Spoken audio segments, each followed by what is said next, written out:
All right, my pick for the night is Miami getting 4.5 at home versus the World Championship Denver Nuggets.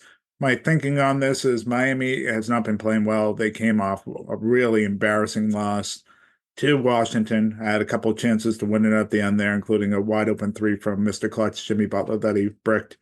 But they really in a spot where they have uh, not a lot of room for error going down the stretch if they want to get out of this play-in scenario. So big game for them at home.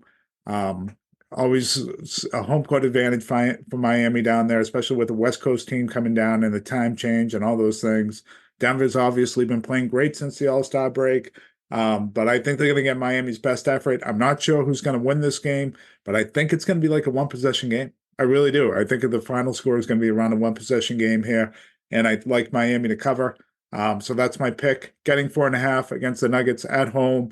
Maybe a bit of a letdown game for the Denver after, playing so well, now going out east. You're listening to They're going to call it a hard foul. They're going to call it a hard foul. offering in-depth analysis on all things Boston Celtics with your hosts, Jim and Mike Quigley. All right, here we are. Hard foul, Mike. The Celtics come off a 3-2 West Coast road trip. We have not talked to the people since then, losing their first two at Cleveland and Denver, and then winning their last three, Phoenix, Portland, Utah, in that order. And now they're coming back home for a Thursday night match against the Suns. Still the best record in the league. I'm not sure how the Bucks. I'll have to look if the Bucks won or lost last night. They were down 20 at halftime. So the Celtics, as we speak right now, could be 10 up in the loss column for the one seed. So that thing's about wrapped with 17 to go, I would say.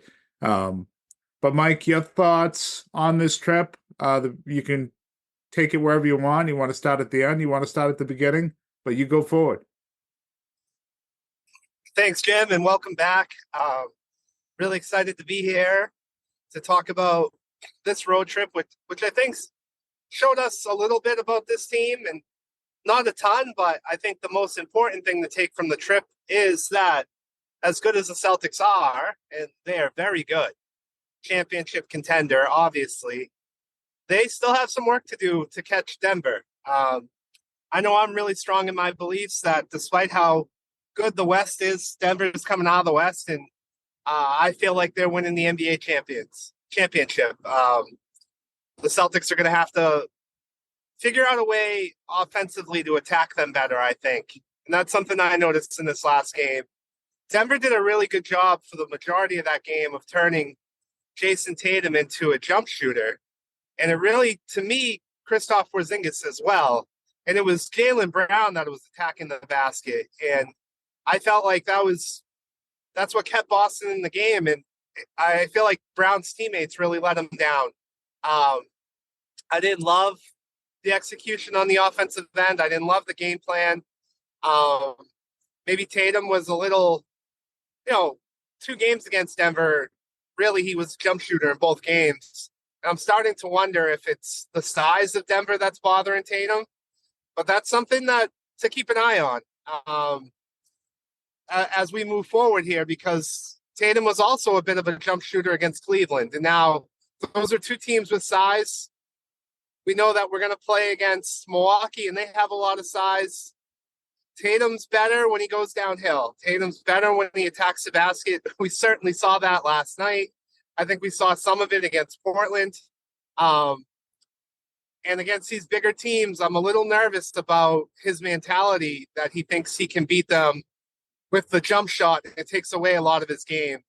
On the other part of it, the Celtics have a matchup problem against Denver, obviously, with Jokic, and they were really abusing the Celtics with Aaron Gordon as well, diving to the basket like they are against most of the NBA.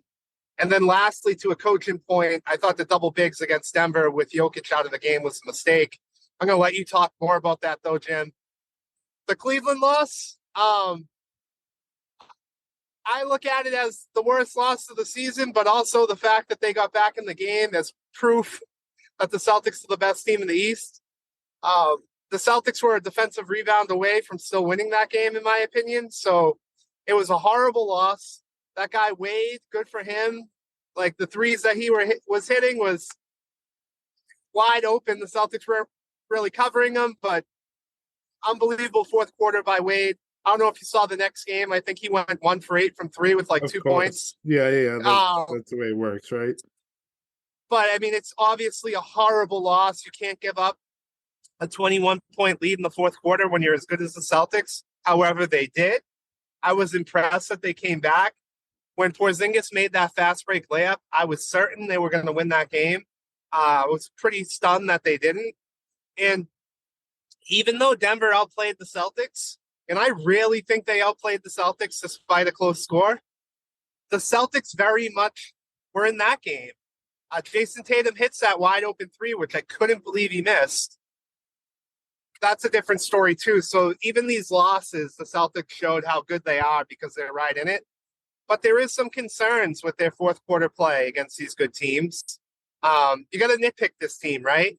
And I'm nitpicking Jayson Tatum and his mentality in some of these games and fourth quarter execution overall. So again, I guess my final thought, Jim, I just said a wicked lot of word garbage there. I apologize. My final thought here is that I think the Celtics are very, very good. I'm scared that nobody can beat Denver. And I don't think that's an insult to the Celtics. I just think Denver's that good. And I hope that we play them and we beat them. But I think it's going to be really, really hard. Yeah. So, look, I think with Tatum, I don't know if he would turn into a jump shooter or if he's just passive. He only took 5 threes of his 13 shots against Denver. He went 2 for 5 from 3, and that means he only went 3 from 8 from inside the arc. And he doesn't take a lot of mid-range jumpers anymore. So most of those are on the post or going to the hoop.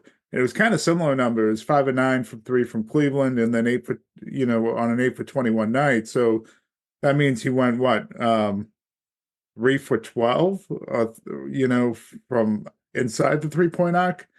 I thought Mike in his turnover numbers were just atrocious, really high. I just thought he was passive. I thought the second, obviously he was on fire in that first half of the Cleveland game. The second half, things weren't going his way. I don't think he thought he was getting the calls that he needed, and he was.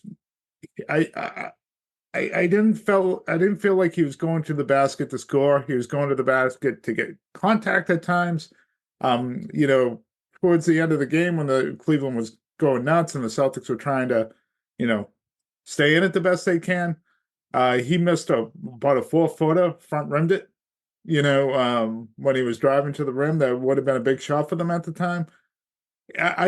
He wasn't good. And so, okay, Dean Wade goes crazy, and Tatum has a bit of a stinker, and the Celtics follow suit in that second half. They blow a 20-point lead.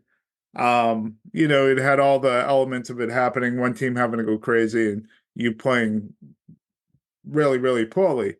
And what's funny, they actually had some pretty good execution in that final minute against Cleveland. But anyways, they lose. The next night against Denver, or 2 nights later, to me, that was just unacceptable. His passes were lazy. They were lazy. There was one where it was like a high bounce pass from above his shoulders out to Porzingis that was just an easy steal for a transition dunk for Denver.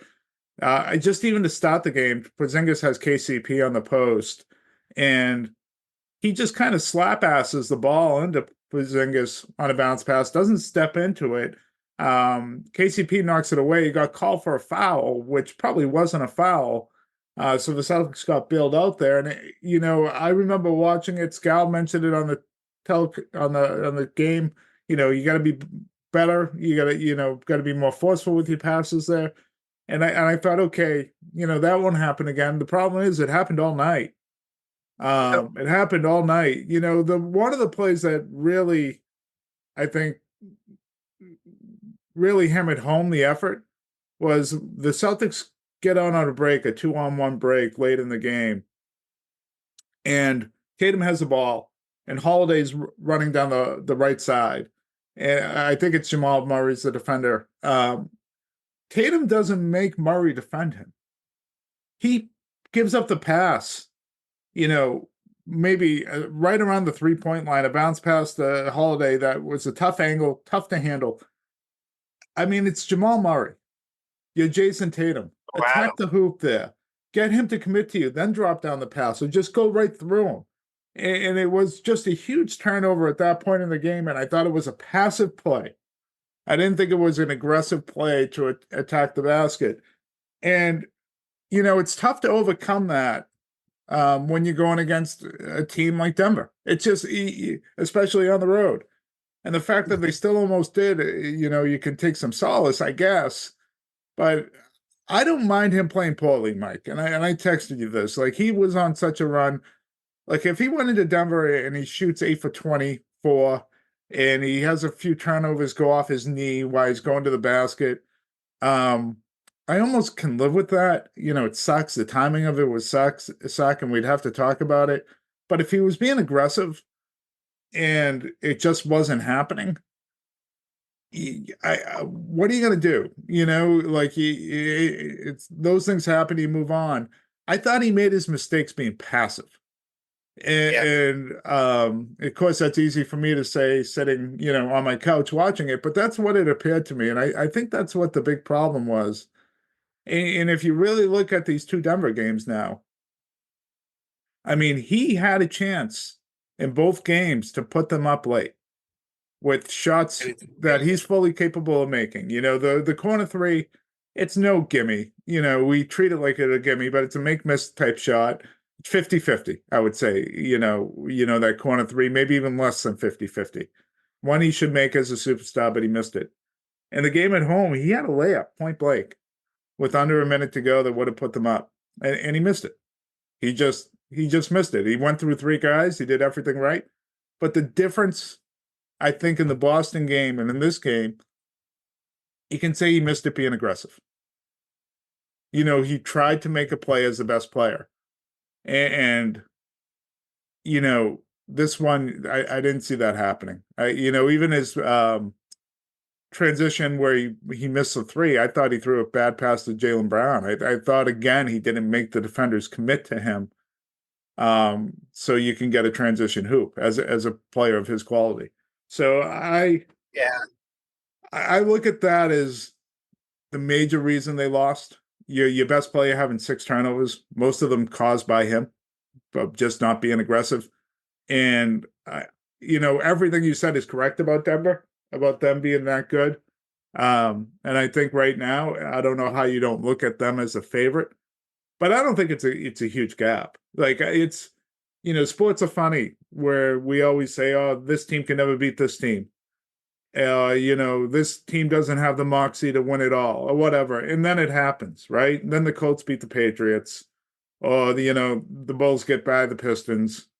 It's just sports is littered with stories like that, where a team just finally figures it out. So the Celtics aren't far from doing it. But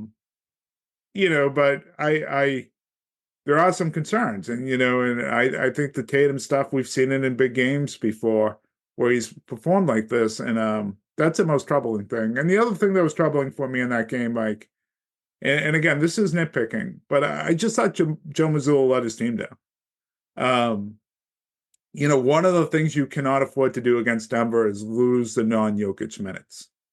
If you look at their numbers with Jokic on and off, they're an all-world team with Jokic on. They're a bottom half of the league team with Jokic off. And I thought the lineup decision was weird to go double bigs of Horford and Tillman against that non-Jokic lineup against Murray. Murray just found the matchups. And then once they found the matchups that they could exploit, because it was like Horford, Tillman, either Hauser or Pritchard, and then Tatum or Brown and Holiday, something like that, right? And they would just find the non-Brown Holiday guys and attack them. And then there was no rim protection. No rim protection. So it was either a foul or an easy layup because there was just no one to slow down those drives. or even to stop the drives once they got to the rim. So it was hoop after hoop after hoop. And they got killed on those no Jokic minutes to finally, with about 9 minutes to go in the fourth, they get out of it and they change that lineup up and they cut the Denver lead from 12 to 6. But at that point, the Jokic was coming in 2 minutes later. So that advantage was lost. So it was, I thought he really let them down. I even think Cornette would have been a better option in that situation, because at least he's a deterrent at the rim than going Tillman and Horford. It was just, and what was so odd about it, Mike, is that he went back to it in the fourth quarter again after seeing it get killed. And I know you want to try things out, but this had big game feeling to it. And I think it's a good opportunity for your team to feel like it's a big game, and it's a good playoff run up. And I'm worried a little bit more than I was last week or the week before about him making in-game adjustments in the playoffs, about him being late. The fact he went back to it was kind of stunning to me when I thought it was obvious. I thought it was obvious from early in that second quarter that was a bad lineup. So those are the two things. And obviously the biggest thing about that is just how great Jokic is and what he does for Denver and how tough they are to beat there. And right now it's a bugaboo for the Celtics if they are to see them again. And it is an if. There's no guarantee that the Celtics are getting into the finals. And there's no guarantee that Denver's getting there too. Things happen as we see all the time. So that's my thought. Yeah. Two other points I just wanted to bring up too is, how concerned are you at the end of games if Jaylen Brown is at the free throw line? Yeah. It's almost like, for me, I can't put the ball in his hands. And he missed another 2 big free throws against Denver in the fourth quarter. I think he missed 7 in that game overall for the game that he had. Yeah. That's a real concern for me. Then Porzingis and Tatum missed ones in the fourth too that were huge. But yeah. Yep. And that's things we've seen in the past with this team. Yeah, it is. And big games, missing free throws in big moments. And then just the end game execution. I think we've seen it a lot this year that the Celtics don't have a lot of creativity. It doesn't even matter who's got the hot hand. The ball's in Jayson Tatum's hands, and typically it's a jump shot at the end of these games, whether they're down 1 or 2 points. It's a jumper. It's nothing going to the basket. And I'm really frustrated with that when you have a guy like Porzingis on this team, that I'm almost at the point where at the end of games, I may be more comfortable if they go to him over Tatum and Brown to see what we have here. Because we haven't seen a lot of success with these end the game plays, down by 1 or 2, Tatum taking the last shot. Just doesn't seem to be much creativity with that at all. It seems to be always the same thing. Either they don't call a timeout, they don't draw up a play, and it ends up being some sort of a jumper that Tatum's taken. Or they do call a timeout, it's the same thing. They haven't even gone back to the play where they have Tatum in the half court sprinting and then going to the basket. I just haven't seen much creativity with their end of game execution this year. I don't know if you have, Jim, but those are just two things I picked up in these games as well. I'm sorry, I'm forgetting. What was your first point again? First point is, I don't know if you can trust Jaylen Brown at the end of games when you got to make free throws. So I think that's a problem, and I don't know. He's about a 70% free throw shooter, which is way too low for a guy that can score like he can, and has the ball in his hands. And then he has these moments where he's really terrible in games that matter. And so I don't know if I'm an opposing coach, if it's 3 minutes to go, do you put him on the line in certain situations? Mm-hmm. It's going to be interesting. I mean, there's enough of a track record here to, it's a risk. It's certainly a risk, because if he gets his confidence going, that could really backfire with a player of his caliber. I mean, it's a real risk for a coach to do, but I mean, you're down a little bit. You need to get stops on the Celtics and change the momentum. I wouldn't be shocked to see a guy like Eric Spoelstra employ that, right? So just the fact that someone can consider it with a player of his caliber is not good. It's not good. So that's to your first point. It's a problem. And I have no idea. You're not remedying. That's not going to be remedied between now and the playoffs, unless he just gets on a heater and figures it out. But I don't see it. The second point, I thought their execution in Denver down the last 2 minutes was pretty good offensively. You can look at their last couple of possessions heaving threes, but time and circumstance kind of really dictated that after Tatum missed that three. But I thought both defensively and offensively, they were pretty good down the clutch. I thought they were better than Denver for the most part, even though Denver was very methodical in how they ran their sets and, were impressive at times. The Celtics, I thought, did a good job of defending them, causing turnovers and misses. And I thought they got really good looks trying to come back. But to your larger point, I thought Cleveland was a glaring example of just, late game execution when you're down. I don't remember if they were down 2 or 1 or whatever in that situation. And I know what they're thinking. They have they have Garland on the floor and they want to attack him. So they don't want to call a timeout and take Garland off. But there's 19 seconds. So you just find Garland and you go fast and you go hard at him. And if you miss, you foul quickly. They were down 1. And then you still have a chance to tie the game by using your timeouts. So 2 things. Tatum's going to be better than that. This is what I mean, where I just felt like he's been passive, where he waited and wanted to be methodical and wait until the last shot. So that's on the player. Mazzulla needs to be better in realizing he's not moving like he should be. So with about 15 seconds, he should have hit the timeout. Now he's claiming he tried to hit it with 4.5 seconds left at the end of that game. He said that in the post game, but whatever. At that point, 4.5 seconds. You're still playing for the last. You're still playing for the last shot at that point. You're not getting 2 possessions anymore. Which the more possessions you have, the more chances you have to either win or tie the game. I thought that was really poor, and again, we spoke to this, Mike, that those situations aren't going to improve until your best players realize that they need to play different. And so that was alarming, because we hadn't seen that a lot this year. They haven't been behind like that in those situations. And when they have, they're usually coming out of a timeout and they set something up, whether it's whether you like the draw up or not, you got to kind of live with that sometimes. So when we get a chance to see it, and this is how it looks, it should be a reason to be concerned. And again, it's Mazzulla. I'm sitting there on my couch saying call a timeout. Once, I get why they didn't initially. Immediately, okay, attack Garland. That makes sense. Save your timeout. He's the worst defender on Cleveland. Go after him. I get it. But once they weren't going to execute it, you had to go in another direction to maximize your possessions, and they didn't. And again, it's I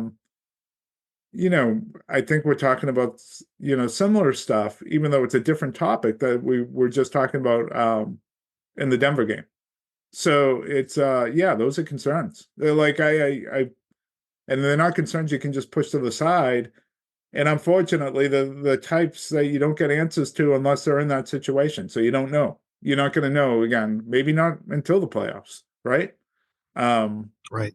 So it's tough. It's tough. And I think that, we can talk about these last 3 games. We talk about late game execution, Mike. Again, it's not a last second shot, but I thought their late game execution against Phoenix was excellent. They attacked mismatches, got Tatum going downhill after a tough game to the basket multiple times. Phoenix also handed the Celtics a gift by just putting Bol in the game for huge minutes in the fourth quarter. Yeah. I don't understand. The Celtics went on this huge run with that guy in the game. Yeah, but I mean, towards the end of the game, it was 4-6 point game with about 2.5 minutes left, and it started with a high kind of screen and roll with Holiday and Tatum.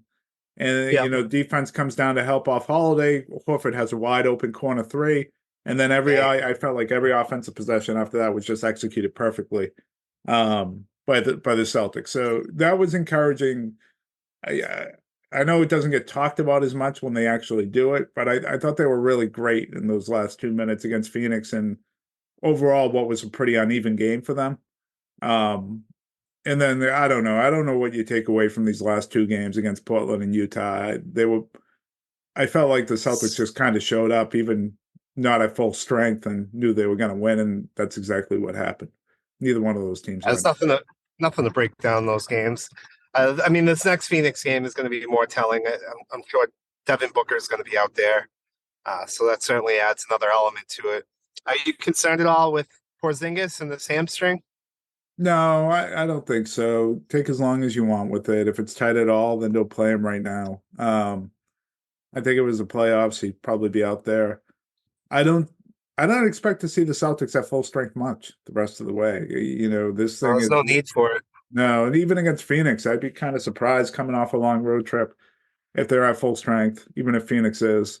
Even when they play the Bucks, I don't really Well, expect I to would see go them. full strength against the Bucks after getting blown out by 50. I think Maybe, I would. yeah. Yeah, Yeah. if you feel like everyone is rested and healthy. If they don't, you don't feel that way, then you don't. Um, Yeah, I think I would prepare myself to make sure they are for yeah, that game. Like go yeah, out, you're the better team. They can't cover your wings. Make sure everybody's rested. Get them all out there and kick their ass. yeah. I do. I think you kick their ass one more time this year and let that stay in their head for the playoffs. Maybe that's the game. If you look at good teams that are left, it's Phoenix, Milwaukee, OKC. There might be a couple others in there, but that's essentially it. The Yeah. Celtics have, I think, the easiest schedule left in the NBA. Um, Yeah, they go on the road to New Orleans. They still got the Knicks, who looked good last night with their guys back. I think they're still waiting on Randall, but yeah, there's not a lot left on the schedule this year. no, no. So this, it's wrapped up for the Celtics. It's just, there's a lot of interesting still playoff races to go, particularly in, both conferences actually. But the Celtics is, the most they're going to It's be. way more interesting out west, though. Yeah. Yeah. I mean, because those teams can actually win a series. The bottom 7 through 10. Yeah, but what's interesting in the East is that right now 7-8 is Miami, Philly, and you could have an Embiid back. And then Philly right there too as your two playing teams, which is kind of wild. Yeah. So that Yeah, but I was reading this morning that he's not even close. no, it's yeah, I saw the same thing. Maybe the last week of the season, but that doesn't really sound encouraging at all. Oh, And he won't be in good shape anyways. Mike, just two questions today. And if you want me to all go right. first with my answer, I'll be happy to. But we're just going to do most undertold story of the season for the Celtics, and then, pick something from around the league that's kind of interesting to you right now. So most undertold story for the Celtics. You want me to go first? You want to go? Let me know. You can go first. Yeah, you can go first. Mine is my man, and Mike is Luke Cornett, and I think before every game he has headphones on, listening to you on this podcast, saying how much he sucks over and over and over again. But he has been he's been a good player, and he's not a guy that I expected would get playoff minutes, but I think if he did, as long as they're not extended, I don't know if he really hurts you that much. Um, Yeah. he, Hey, he if Al Horford plays as bad as he played in the playoffs last year, with the way Luke's playing now, watch out. You better be ready to go. Yeah, well, he was a guy that before he came to the Celtics, 60% of his shots were from three. He hasn't attempted a Yeah. three this year. He went down to Maine a couple of years ago and listened to what the Celtics wanted him to do, completely changed his game and has become a rim runner and rim protector. And he's done it at a really, good level for third string backup center. I don't know what his numbers finished with yesterday, but I know he was in double digits of points and he was close to double digits with rebounds. He had 6 assists. He had some blocks.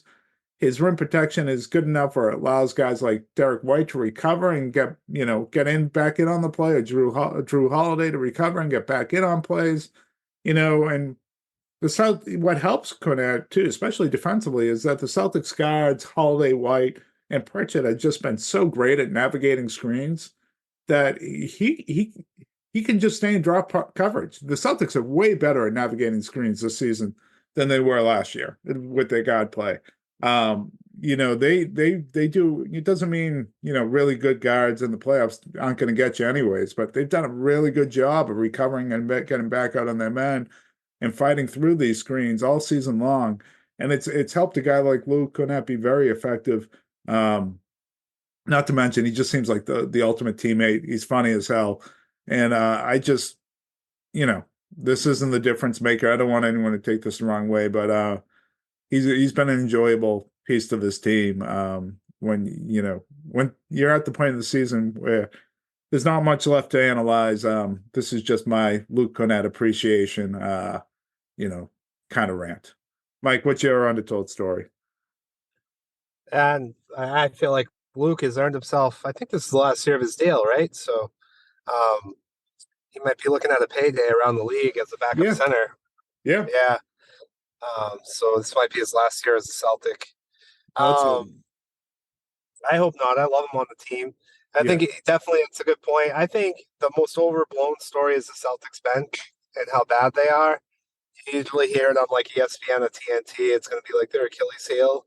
I don't think there's enough credit that goes, especially to Pritchard and Al Horford. Al's been really good since the All-Star break. Yes. He's been a really good rebounder, a really good defender. He's shooting the ball well, passing it well. It seems like he's really accepted his role. The other night when he started, I think it might have been against Phoenix. He had 12 rebounds in the first half. He's playing really well. Pritchard really steps into any role. I think I was texting you last night that he reminds me a bit of like Earl Boykins on offense, where he's just so quick that people just can't stay with him when he's going to the hoop. He had somebody on their heels last night that he got a layup that ended up being a goaltending, but got off the backboard before it was blocked, and really just the quick stopping out of nowhere to do a crossover dribble. He's got the 3-point shot, and then Mazzulla talking about his defense. I agree. On the defensive end, he's not Earl Boykins. On the defensive end, he's Peyton Pritchard. He's one of the better on-ball defenders on this team. Really gets up on guys and brings the intensity. And then Sam Hauser, another guy that I think he saw a lot of it last night. Is a really solid defensive player now, and he doesn't get credit for it. I think people just look at him as this spot-up shooter. And, I think the bench play has actually been pretty good this year from those three guys. And as you mentioned, Cornette when he gets his opportunities. So, that's an overblown and undertold story is that the bench has actually been a strength this year for the Celtics. Yeah, and you bring up just a great point with Al. His minutes are way down this season. And I think that's a real positive. He's gone to the bench, obviously, with Porzingis move. Guys like Cornette have been able to allow Al to get some extra rest. And I think, what happened last year, he was playing 30-plus minutes a night, just about every night except for on back-to-backs. And then he was always kind of positioned to take on the toughest assignment of the bigs. And look, that Philly series, he did an admirable job against Embiid, but he had no legs to shoot anymore. And that was clear, especially against Miami. You should have a much more fresh Al Horford for the playoffs than you had last year, which we've seen around here what that means. He's been really good at times in the playoffs for this team. So hopefully that's just a huge upside thing for the Celtics team. Mike, anything you want to talk about from around the league that's interesting you right now? I see injuries. So many this year. Really, yeah. With Philly Knicks game the other night was just impossible to watch. The final score ended up being like 78-76. Like, the best player on the floor was like Kelly Oubre. It's just teams are decimated by it. It's nice to see the Knicks getting guys back. I saw that Mitchell Robinson's close to playing. Julius Randle's close to being back. You saw Brunson and Anunoby back out there. Like all those guys have been missing from the Knicks for like weeks. Yeah, so that's just something that kind of stinks. But yeah, just the Western Conference overall, Jim. I know you said the Eastern Conference is intriguing, but um, the West, these playoff series are going to be awesome. And even like the play-in, you're going to get Sacramento playing Dallas possibly. Yeah, Phoenix in the play-in. You could, Phoenix is only a game up. So yeah, I just the Western Conference has so many good teams, and uh, I think a big story is I can't believe OKC's still in the 1 seed. So Denver's only 1 game back now, but OKC's been holding on to that 1-2 seed all year, which good for them. I didn't know if they were going to have the ability to do that. So, and they're coming to Boston soon, so that'll be a good game. yeah. So it's interesting with that top of the race for the number 1 seed out west. It's like if you're Minnesota or OKC, you need to have that home court advantage against Denver to have any shot. Denver doesn't feel that way at all, obviously, nor should they. But those teams really need it because you're not going into Denver and winning a series there. You just not. So it's going to be interesting to watch whether Denver really goes all out for it. Or do they start resting guys? Which I think it's probably gonna be the latter with them. I don't know if they're gonna go all out for it, but if you're Minnesota and OKC, you have to go all out for it. Because like I said, you're probably not getting past them anyways, but you're definitely not if you don't have home court. Yeah, I think there's definitely going to be a big upset out west. I think there's going to be a 7 or an 8 seed or a 6 seed that beats somebody.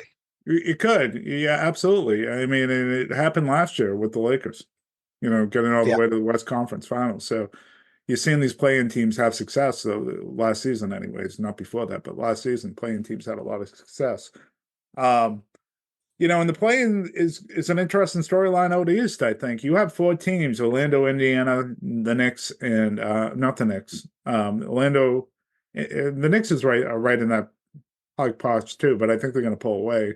But Orlando, Indiana, Miami, and Philly that are all within like a game and a half of each other for the either being the 5th seed or the 8th seed.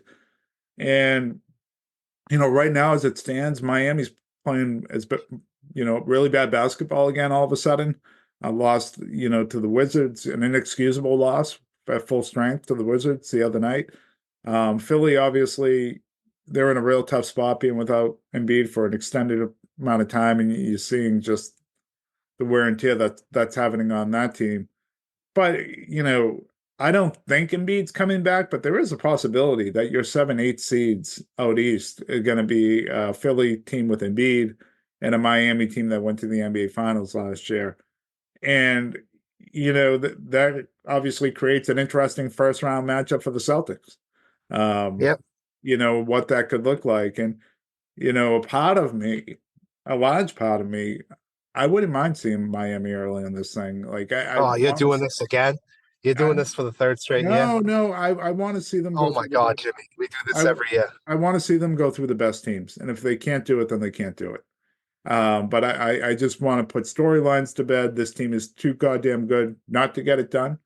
So if they can't beat Miami, they can't go through the Knicks in the second round, and then they can't go through Milwaukee in the East Finals. They don't deserve to be here anyways. So part of me is almost wanting to see it just to put storylines to bed. And then if they can't, then there's something, much bigger going on that Brad Stevens is going to have to figure out. But I know what you mean. Are we doing this again? I don't know. We might. I'll tell you something right now. Yeah. I'll tell you something right now. The Celtics aren't getting to the NBA Finals without playing Miami. There's no way that doesn't happen. So, wouldn't you rather to be in the first round then? Would I rather? No, I'd rather them play like an Orlando in the first round and have like a 4-game sweep. That's what I would rather. I'd rather see Miami in like the second round. I think it's nice to get guys rest in the playoffs. I feel like Miami will just get bigger and stronger with each round they win. But yeah, I don't know. As it stands right now, you would have Miami in that first round, and if you look at the way the teams are playing right now, I want Miami. Yeah, I want Miami to be the 6th seed so they can beat like Milwaukee again. Yeah, maybe it happens. You know what I mean? Yeah. But if you're looking at like the arrows on teams on who you think is going to be 5-6 or who thinks going to be 7-8, Indiana and Orlando are playing much, much better than Miami and Philly right now. So, we'll see what happens. I haven't looked at schedules. There's not a lot of games left. So every game that you lose and the other team wins is a big game from here on out for those teams.